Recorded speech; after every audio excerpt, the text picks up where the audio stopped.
الأسباب الجالبة للذة. أسباب عديدة لا أريد أن أخوض فيها، ولكن أقف اليوم معكم في هذا المكان المبارك على أمر واحد. اسمع: بقدر محبتك تكن لذتك. على قدر محبتك لله تكن لذتك.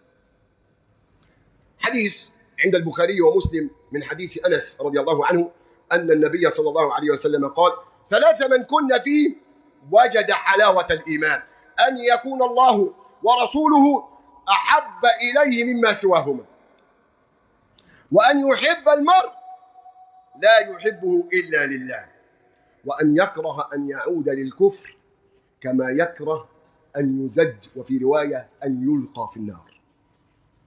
يبقى أي الأمر عايز تتلذذ بالطاعة، حب ربنا، كن محبا لله. وما هي المحبة؟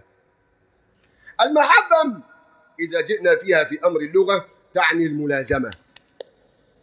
ضربته ضربة بالفلاء، ضرب بعير السوء إذا أحب. بعير السوء بيبرك في الأرض، تضربه مهما تضربه ما يقومش، فتأتي من الملازمة. وتأتي المحبة من حبب الأسنان، وتأتي من سويداء القلب. هذا معنى اللغة لكلمة المحبة. وإذا جئنا لها اصطلاحا تكون المحبة هي سقوط كل محبوب في القلب إلا محبة المحبوب.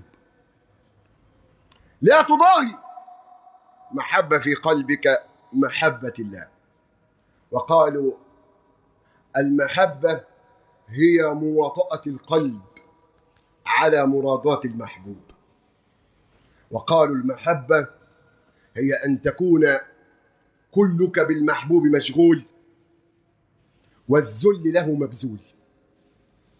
فإذا جئت إلى هذه العبارات ووقفت بها مع نفسك، هل في القلب محبة تضاهي محبة الله؟ ممكن؟ ممكن.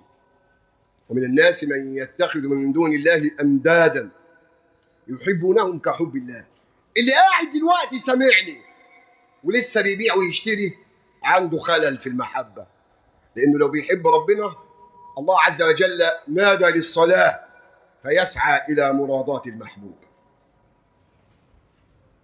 بل يكن أمر الصلاة أحب إليه من أن يكسب ويربح المبالغ الطائلة.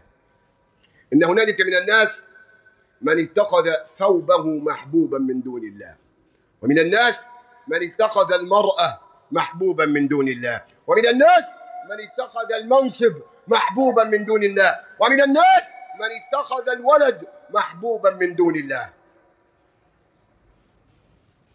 فهذا أبدا لن يستشعر لذة الطاعة، لأنه لم يستجلب المحبة. وبما تستجلب المحبة؟ أولا تقديم محبة المحبوب على هوى النفس ومرادات النفس. عايز ربنا يحبك، في قواعد للحب. أول هذه القواعد تقديم مرادات المحبوب. قاعدة الحب الأساسية: أنت لو أنك تحب إنسان من أهل الدنيا لا سارعت في إرضائه بما يحب. يقول لك لا ده يزعل، أصل أنا عارفه الحكاية دي بتضايقه، ولله المثل الأعلى. ده أنت لو بتحب مراتك بتسترضيها بأي شيء. لو بتحب ابنك عايز تدخل عليه السرور بأي شيء يحبه. أنا عارف إنه بيحب اللعبة دي، أنا عارف إنه بيحب كذا، ولله المثل الأعلى. قواعد الحب أنك تحب ما يحبه المحبوب. ربنا بيحب الصدقة، أخبارك إيه في الصدقة؟ ربنا بيحب الصيام، أخبارك إيه في الصيام؟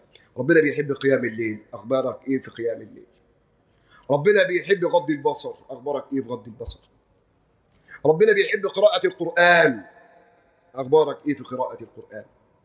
هل تقدم الطاعات على هوى النفس من جمع مال أودعه أو لذة دنيوية من منكح ومأكل ومشرب، أم تقدم هذه الأمور على محبة الله وعلى مرادات الله؟ قيس بقى نفسك عشان تعرف انت مش حاسس ليه. عم الشيخ بصلي ومش حاسس بقلبي. سيبك من الاونطه دي، انت عارف عيبك فين، عارف خللك فين. قلبك لا يصلح ان يكون موطنا لمحبه الله.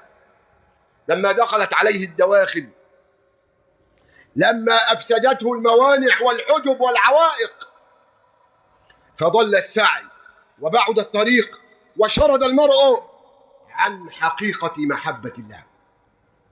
أمر خطير. عايز ربنا يحبك، قدم مراد المحبوب على مراد نفسك. أدب نفسك، ألجم نفسك.